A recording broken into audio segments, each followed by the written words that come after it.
Black Mirror is a British sci-fi drama anthology series where every episode is a self-contained story, meaning that every episode is different. Even though the stories vary from each episode, they all tend to revolve around themes of technology and how they can kind of screw up people's lives. The show started its run in 2011 on Channel 4 for 2 seasons and a Christmas special on Channel 4, and for some reason Channel 4 got rid of it. Now Netflix has it, where we have Season 3, which was released several weeks ago. Now, whilst preparing for this review, I didn't just watch Season 3, I watched all 3 seasons, and I was originally planning on reviewing all 3 seasons in one video, but that didn't work. The video ended up at about half an hour long, and there were way too many mistakes in it, and I just didn't like it.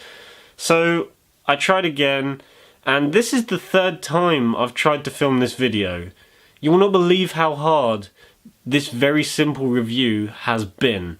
It's been a pain in the arse. Anyway, ranting aside, let's talk about Black Mirror, and I've got to admit, in the short amount of time that I've been watching this show, it has quickly become one of my favourite TV shows, up there with Fargo and Breaking Bad. And just so you get an idea of what I thought of the first 2 seasons, I really liked the first season. I think it's a very good start to the show, but it has some of the show's weakest episodes in it. And Season 2, I think, is a vast improvement, and I think they managed to get this style down to a T, and I think they just nailed it on the head in Season 2 and kept up the dark tone, whereas in Season 1 they were kind of seeing what worked and what didn't, which I can understand, it's the first season. But some of my favourite episodes throughout those 2 seasons have to be the National Anthem, White Bear, and obviously White Christmas. I mean, the ending to that episode alone had my jaw dropped for about 10 minutes after it had finished. Anyway, without further ado, let's talk about Black Mirror Season 3. And unlike my regular TV reviews, this one is going to be slightly different. With my normal reviews, what I do is I talk about what I liked and what I didn't like about the show, then give my overall grade of the show out of 10 at the end. And then after that, a picture will appear giving my individual grades for all of the episodes in the series out of an ABC grading of what I thought of the individual episodes. Unfortunately, with Black Mirror, you can't really do that because every episode is different. If it's a show like, say, Fargo or Preacher, it's a bit easier because there's a continuing narrative throughout the whole season. This one, I'm going to have to do it a bit differently. So the way this video is going to work is I'm going to talk about each episode individually without going into spoilers, give my individual grades after talking about said episode, and then at the end of the video, give my overall grade of the season. Good? Good. Let's get started. The first episode of Season 3 is called Nosedive, and it is about this society where people are judged via social media. You can't progress in life or you can't get nice things unless you have a substantial rating on social media. And it kind of leads to everyone putting on these fake smiles just so they can please everybody, when you know all they're doing is trying to please themselves. This episode in particular focuses on Lacey, played by Bryce Dallas Howard, who is this woman who kind of gets a bit obsessed in trying to get the perfect social media profile. But when you start seeing her character really show, you just realise that that's never going to happen. And then the rest of the episode is pretty much just watching her going on this downward spiral where she gets less and less popular. And it is really entertaining. I really, really like this episode, and I think it's a good start to the season. Bryce Dallas Howard gives, in my opinion, the best performance of her career. I haven't seen her this good in anything else, but I think she honestly just nailed this role. I love the style of this episode. It looks very futuristic in a kind of Stanley Kubrick kind of way, but it also looks grounded in reality, which I also thought was pretty good. I also like the way, like I said, you see her downward spiral, and I also like the way that it ends. You can see that she's just kind of lost it by the end, and the very last scene is kind of a bit of an eye-opener for not just her but the audience as well. And also the social commentary it has on our use of social media, and are we really showing ourselves through these profiles, I thought was very interesting as well, and very well executed. I really enjoyed this episode, and I'm going to give Nosedive an A. The next episode is called Playtest, and honest to God, it's an extreme shift in tone. Playtest follows this guy played by Wyatt Russell, who's a bit of a thrill seeker and an adventurer, and he leaves home to travel the world and see the sights, but then one day ends up in London without any cash. So he decides to playtest this brand new virtual reality horror game to bring him more money. But yeah, it kind of drives him insane in the process. Now, unlike any other episode in Black Mirror, this one plays out basically like a horror movie. And I'm absolutely fine with that because it works for the setting of the episode. He's stuck in a virtual reality game, and as the episode progresses, you really can't tell whether he's still in the game or not, or whether he's actually in real life. And they play with that concept heavily in the last few scenes, where you just get bombarded with these what-if kind of scenarios. The episode is also directed by Dan Trachtenberg, who also directed 10 Cloverfield Lane, one of my favourite movies of the year so far. And what he did with 10 Cloverfield Lane, where he used this very small space of a bunker to his advantage, he does it again here with the very small setting of a manor house, and I think it works perfectly. Also, seeing that this is a horror themed episode, there are going to be jump scares, there are going to be the cliches you get in horror movies, and yes, there are several jump scares and cliches, but they feel at home in this episode. The jump scares feel warranted, they never feel out of place, and I really liked the style and tone and the whole horror element of this episode because it really felt like you were in the room with him. The only thing I didn't like about this episode is the main character. Even though Wyatt Russell gives a very good performance, it's just very hard to root for him because he's a bit of a dick. Throughout the last couple of scenes, you start to root for him a little bit more, but at the start, through the middle of the episode, you just kind of see him as this prick. Apart from that, this is still a very enjoyable episode, and I'm going to give Playtest an A. The third episode in Season 3 is called Shut Up and Dance, and it is honestly, in my opinion, the best episode of Black Mirror to date, and honestly one of the best things I've ever seen in a TV show. The episode is about this young adult called Kenny who does something he really shouldn't have done in his bedroom. Unfortunately for him, someone recorded what he did through the camera on his laptop.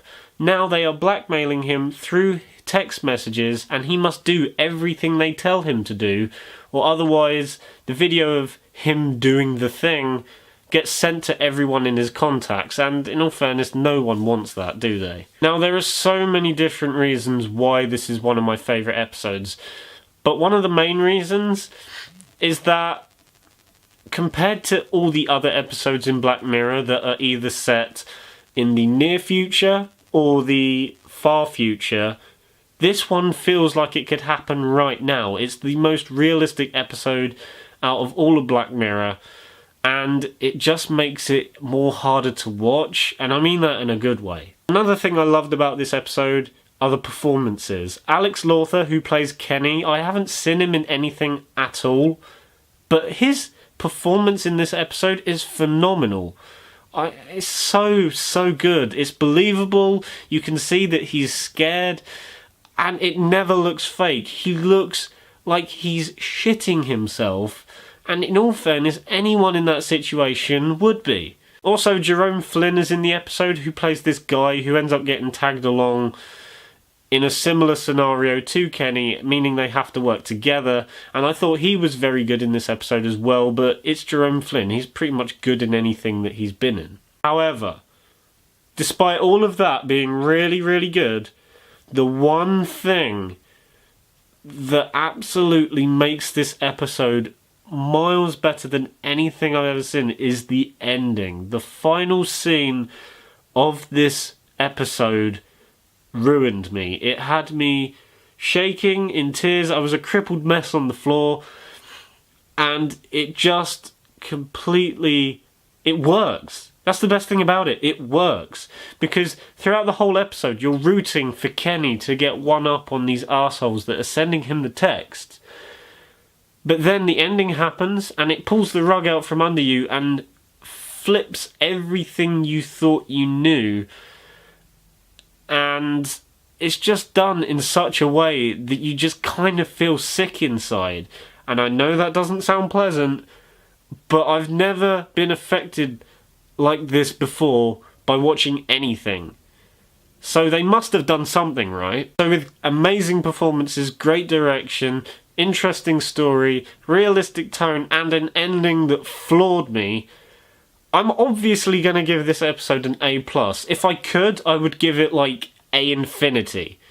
But I can't, because that's not how my rating system works. The next episode is called San Junipero, and unlike any other episode of Black Mirror, this is probably the most uplifting episode, but yet again it can still get quite depressing. Now this episode is a little bit different. I mean, it's set in the 80s first of all, in this very small seaside town of San Junipero. We are introduced to Mackenzie Davis's character, who's a very shy woman, and she then sparks up a relationship with this very outgoing woman, played by Gugu and Mbatha-Raw, and their relationship is basically the thing that drives this episode, and I mean that in more ways than one, because if you've seen the episode you'll know exactly what I mean. I thought this was an amazing episode. It's definitely one of the best of the season. Not as good as Shut Up and Dance, but it's still a very, very strong episode. The two main performances by Mackenzie Davis and Gugu and Mbatha-Raw are fantastic. It makes their relationship real, and it never looks fake, and you feel like these two would actually be a couple in real life. Now, like I said, this is one of the more uplifting episodes of Black Mirror. However, saying that, as the episode progresses, the more emotional it gets, in a more heartfelt way, and by the time it finishes, you're both happy, but crying bucket loads at the same time. Overall, I love San Junipero, and I'm going to give it an A+. It's a clear highlight of Season 3 by miles. Next episode, and in my opinion the weakest in Season 3, is called Men Against Fire, and is about these military soldiers who have these augmented implants in their head that make them apparently better at being a soldier, but as the episode goes on, you question whether it's actually making them better or worse as a person. Now, like I said, this is, in my opinion, the weakest of the season. There were things that worked, like the concept, the way it's directed, and the main performance by Malachi Kirby, but unfortunately there are more negative things outweighing the positives. The first reason why I didn't really like this episode compared to the others is because we've kind of seen this thing before in episodes in previous seasons, like The Entire History of You and even White Christmas, where they all have these augmented things in their head. So seeing this kind of thing play out again is nothing new, and you kind of know where it is going because we've seen similar things like this before.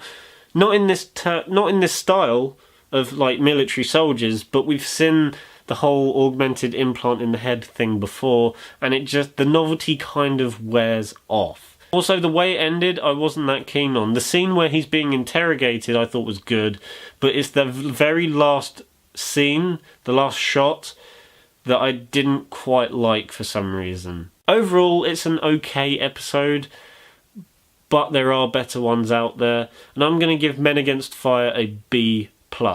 Final episode in Season 3 is called Hated in the Nation, and is about this journalist who writes a really horrible article but then dies not long after it, and then it just leads into this string of murders of famous and hated people, and the detective in charge of solving this case is played by McDonald. Now, I know there are some people out there who didn't really enjoy this episode, but I personally found it very entertaining and a very worthy final episode for Season 3. I like the concept behind the episode, and I think it's executed very well. I think the direction and the cinematography was very interesting, because there are some times where the placement of the camera can be a bit strange, but it works for the style. For example, someone could be talking or waiting in a lift, and their head would be in the bottom left corner of the screen, like taking up this part of the screen, and it just kind of doesn't make sense when you first see it, but as the episode goes on, you just kind of get used to it, and I thought that was very interesting. It's different, and I like seeing things that are different if done well. Kelly McDonald, who plays the detective in charge of solving this case, I thought was very, very good in the episode, and her sidekick, played by Faye Marseille, I thought was also just as good.